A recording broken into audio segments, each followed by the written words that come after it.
우리의 모든 세포들은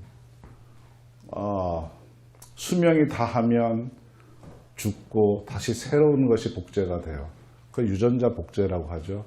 DNA 리플리케이션. 그 유전자가 복제될 때 그냥 복제되지가 않아요.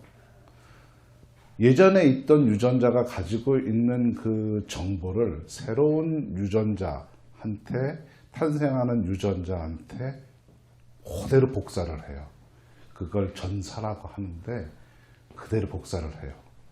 그 복사할 때 그 정보를 새로운 유전자한테 복사가 될 때 필요한 것이 칼슘이에요. 그 칼슘이 부족하게 되면 유전자 복제가 제대로 안 돼요. 유전자 디핏이 일어나요.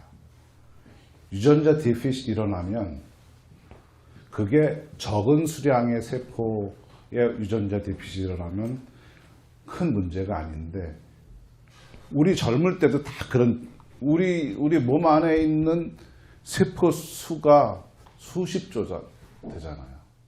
그런데 그 안에 유전자는 얼마가 되는지도 몰라요. 셀 수 없이 많아요. 그런 유전자들이 끊임없이 계속 복제를 하는 거예요. 그러니 분량이 안 나올 수가 없죠. 아기 때도 분량이 안 나올 수가 없어요.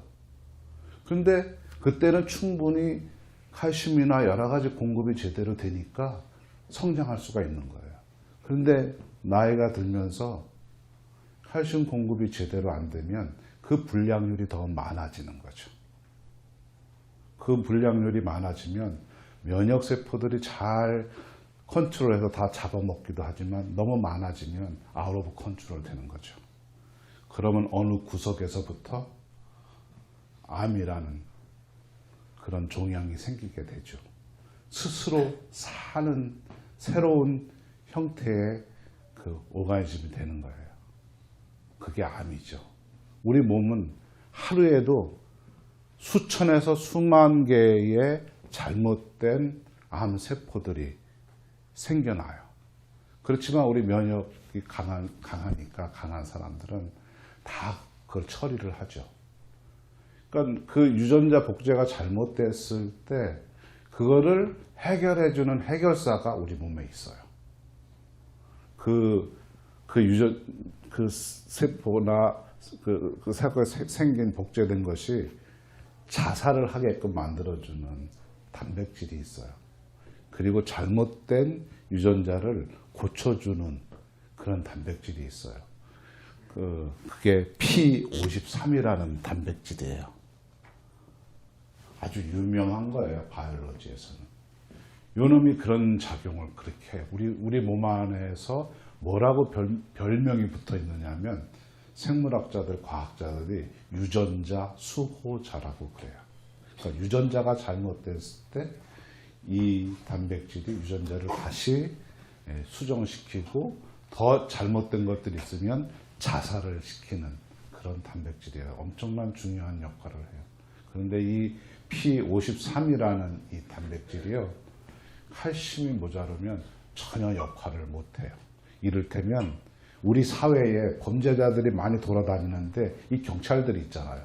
경찰들이 딱 보고 잡아내야 되는데 그 경찰이 그냥 마약에 취한 것처럼 전혀 역할을 못한다는 거죠. 칼슘 레벨이 떨어지면 이걸 전혀 역할을 못해요. 그래서 암 환자분들 세포에 보면 칼슘 레벨이 다 떨어져 있어요. 너무너무 칼슘이 중요해요. 그런데 그래서 여기 제약회사들이나 건강식품 회사들 보면 엄청나게 많잖아요. 그 칼슘이라는 그 서플리멘트가. 그리고 뭐 우유에도 많이 들어있고 멸치, 시금치에도 많이 들어있잖아요. 그런데도 그걸 그렇게 많이 먹어도 아무 소용이 없는 거예요. 지상에서 가장 크고 가장 많은 세포를 가진 동물, 코끼리입니다. 이론적으로 몸집이 크고 세포수가 많으면 암 발생 위험이 더 높은 것으로 알려져 있는데요. 이 코끼리가 암으로 죽는 비율은 5% 정도입니다. 사람의 암 사망률이 11에서 25%인 것에 비하면 훨씬 낮은데요. 이 수수께끼를 풀기 위해 시카고 대학 연구팀은 P53이라는 유전자에 주목했습니다. 손상된 DNA를 수선하는 단백질을 활성화시키고 이 DNA 복구가 불가능한 세포는 사멸하도록 유도해 암 억제 유전자로 불립니다. 사람이 이 유전자를 한 쌍 갖고 있는데 반해 코끼리는 놀랍게도 20쌍을 갖고 있는다는 것을 밝혀냈는데요. 암세포로 발전할 수 있는 돌연 변이를 그만큼 더 잘 막아낸다고 본 겁니다.